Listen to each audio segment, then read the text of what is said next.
something. Domi karibu. Mzalendo, naomba utope kwa curtain ndio tukuingize kwa studio. Karibu Domi. Okay. When you are talking of transactions, especially when you are talking of small businesses, you'll find out that most of these small businesses operate with a very low capital.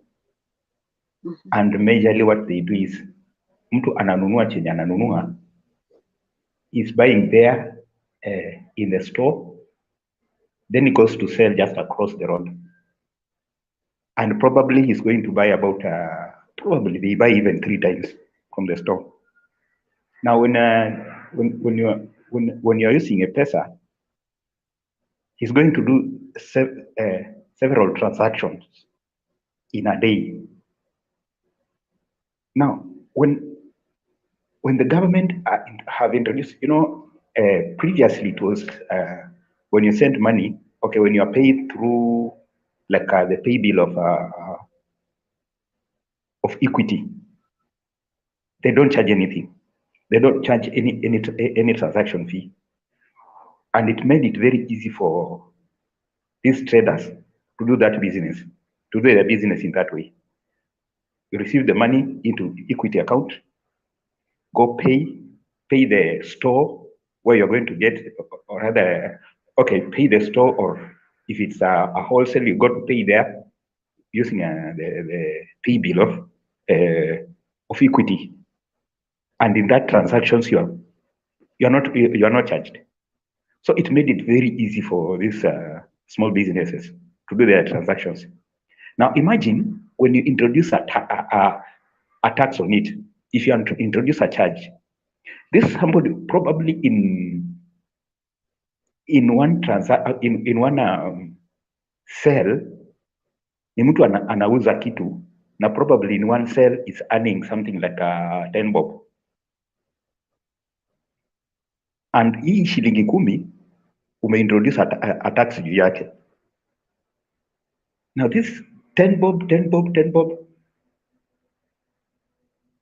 by the time anaenda kununua kwa store, ka profit kenye alikuwa nako kenye kalikuwa probably accumulatively it would have been something like at least something like 100. Now with so many 10 bobs, is going to do the transaction again, so that to come again and sell. In the end, it is eating into his profit. Now when it's eating into his profit, kwa sababu capital yake ni kidogo, because anaendelea kwenda huko, akirudi kwenda huko, anachukua mwavuli pale kwa store pale, anakuja anauza, akishauza miavuli tena anarudia tena zingine. Imagine how many charges are you going to give to this person? Then what you are benefiting, you are not benefiting the seller. You are benefiting Safaricom and the tax receiver. So generally, that is something that is a very big hindrance to people who are doing who have been doing the trade using M-Pesa, and that is one of the things that reduces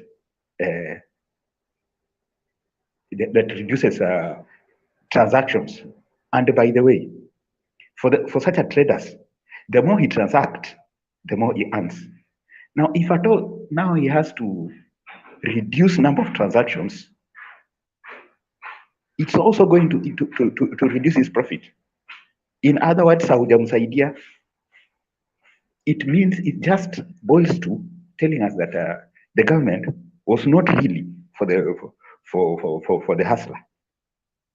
And if anything, I may say that I can say without fear of doubt that is a clear statement to tell us that the sitting government is not there for a hustler. It is majorly a revenge mission or a competition between somebody who feels that he's supposed to be as rich as those other people. He's supposed to be a dynasty, as they call themselves. Okay. okay, what I'm saying here is competition yenye watu wako nayo, and in fact it's just ni wivu. Let me make it easier. Ni wivu Ruto ako nayo na matajiri, na yeye angekuwa anatamani yeye pia angekuwa tajiri kama hao. Somebody has said here, and I think I believe what he was saying is true. Pesa ya serikali inapitishwa parliament. It's supposed to go to the parliament, they legislate, they make laws about it. I'm wondering how this money was released to the so-called hustlers without any legislation. Really? Without any budget? Really? How? I think it tells me, it only, as I said, I don't need somebody to tell me about two. It's just 1 + 1, it's 2. It cannot be government money. That is personal money. Somebody is doing business. Because if it was government, why put there an interest? Or if it's supposed to be an interest, afadhali ungeweka something like 1% to cater for these small charges. If anything, the government is supposed to take care of all other charges, so that to help a common man. So I think it's just a clear this a scam. You see, saa zingine, we need just to think. The problem with Kenyans is that we sometimes refuse just to think. Facts are on the table. Now, look at this the so-called hustler. What can build that hustler is this, and it was a very simple thing. Ebu angalia huyo mama mboga. I'm assuming that kama okay, hao mama mboga wamepewa pesa, wanaenda kufanya biashara. You are giving this person 500 shillings. Aenda afanyie biashara. Another rich man pia amejiandikisha, amepewa that 500 shillings. Now, what was it? Who was the target? Because something without structures is just a scam. Hii pesa ilienda kwa matajiri na maskini. Hata ni ile tu, kwa sababu we cannot go into people's accounts to kuangalia. Most likely watu wenye walifaidika hiyo ni watu wako na pesa, kwa sababu kuna watu walikuwa wanapata 1000, kuna wengine walikuwa wanapata 500. Wenye walipata 1000, okay, there's somebody who got 2000 anyway, lakini this person mwenye alipata 2000 is somebody who has money, because okay, they will talk of, oh, we want to see how you have been transacting. Now this somebody who does not need that loan. Mwenye anahitaji loan ni yule mwenye hana, but he's being given 2000. The person who needs that 2000 is given 500. Really? Hiyo ni kusaidia maskini aanzishe biashara? In addition to that, everybody has been given that money. Sasa hata yule mwenye hako anauza mboga pia ataenda kuanza kuuza mboga. Mama mboga kwa hiyo kijiji walikuwa watu 5. Sasa wameongezeka, wamekuwa watu 10. They are selling to how many people? To a community probably of 100 people. So are you increasing the profit of these guys? No. How was IT? The best way is create employment. Create another way of employment. Watu, so that the mama mbogas that are 10, that are 5, wapunguke wawe wawili. These mama mbogas will not even need a capital.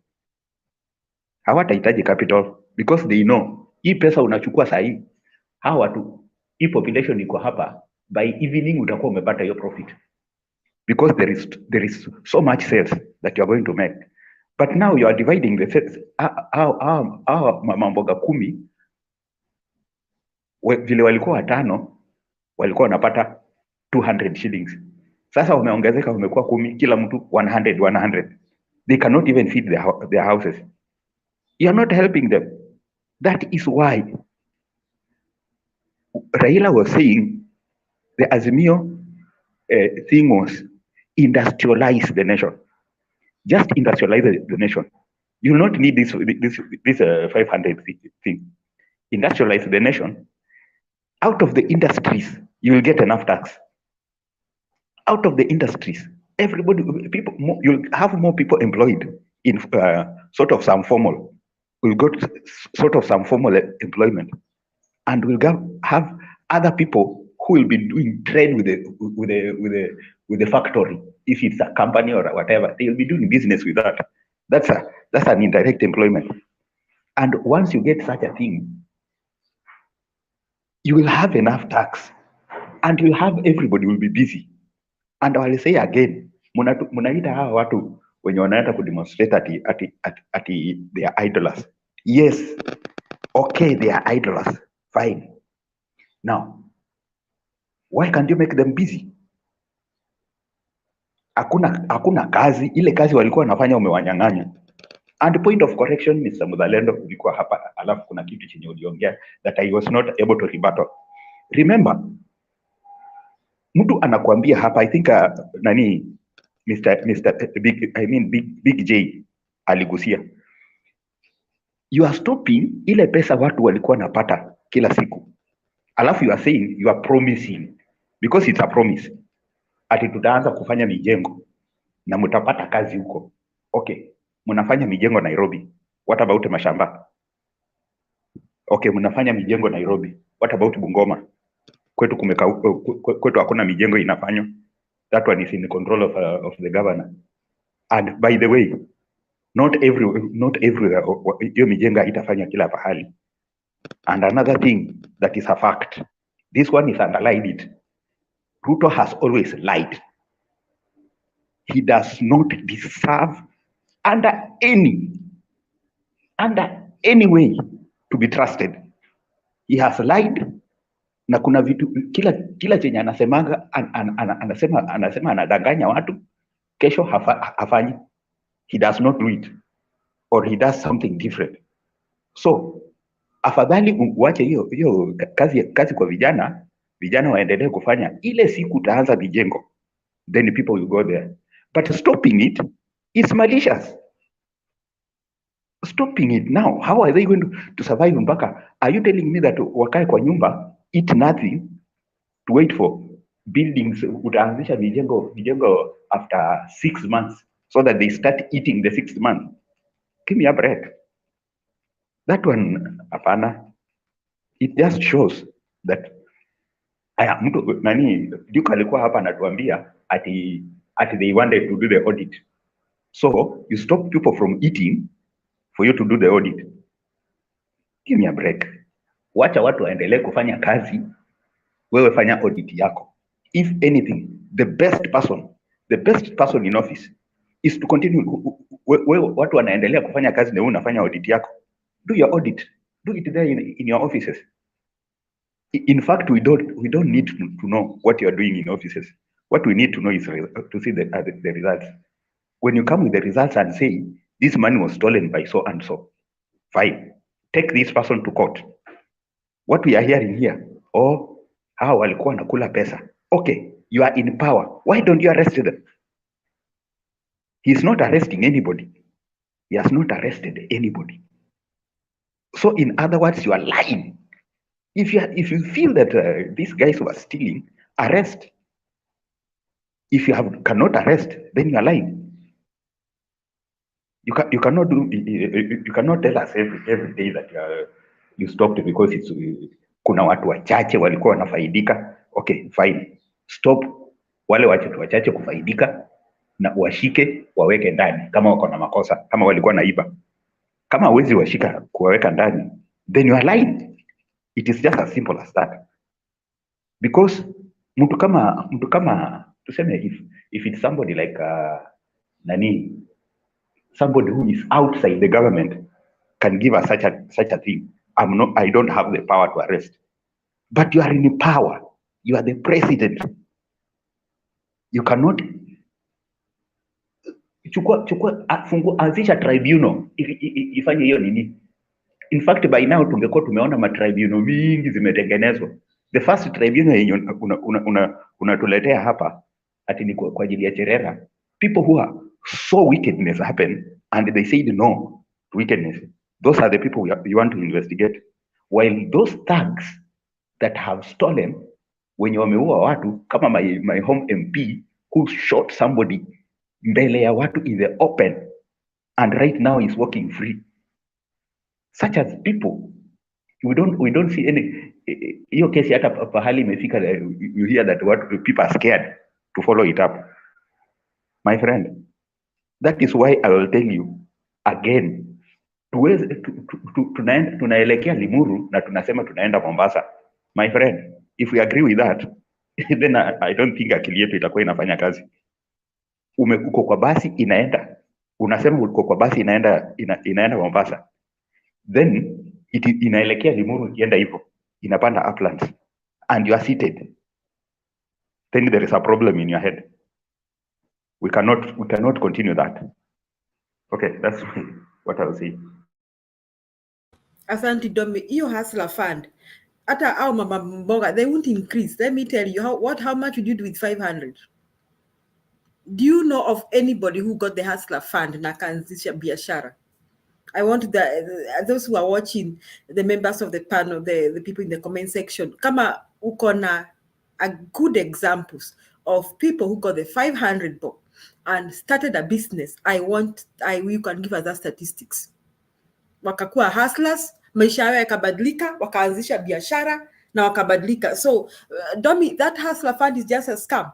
What is going to happen, Domi, is that they after a few months they'll be forgiven. So we'll never know how much money was given and how much money left the government coffers and where the money is, because itasemekana kama kwamba hustlers hawawezi lipa, wamesamehewa, hiyo pesa imeenda tu hivi hivi, swept under the carpet. We know, this government is like, you people mulisikia wale wezi walikuwa Mount Kenya walikuwa wanaitwa Wanogo na Washosho na Rasta. There are three famous thieves: Rasta, Wanogo na Washosho. So today we are seeing real Rasta, Wanogo na Washosho several times wako kwa cabinet secretary. I mean, Domi, you asking who to prosecute who? Ruto will prosecute who? Will he prosecute Gachagua? Ama he'll prosecute himself? Yeye ndiye ajipeleke kotini kwanza ama apeleke Gachagua? Anapeleka nani? How do you ask a thief to catch? How you ask thieves to catch each other? How do you ask somebody working with thugs and murderers, rapists, thieves, land grabbers to arrest small thieves of 500 bob? I mean, that won't happen. So, your hustler fund, me, I belong to the school of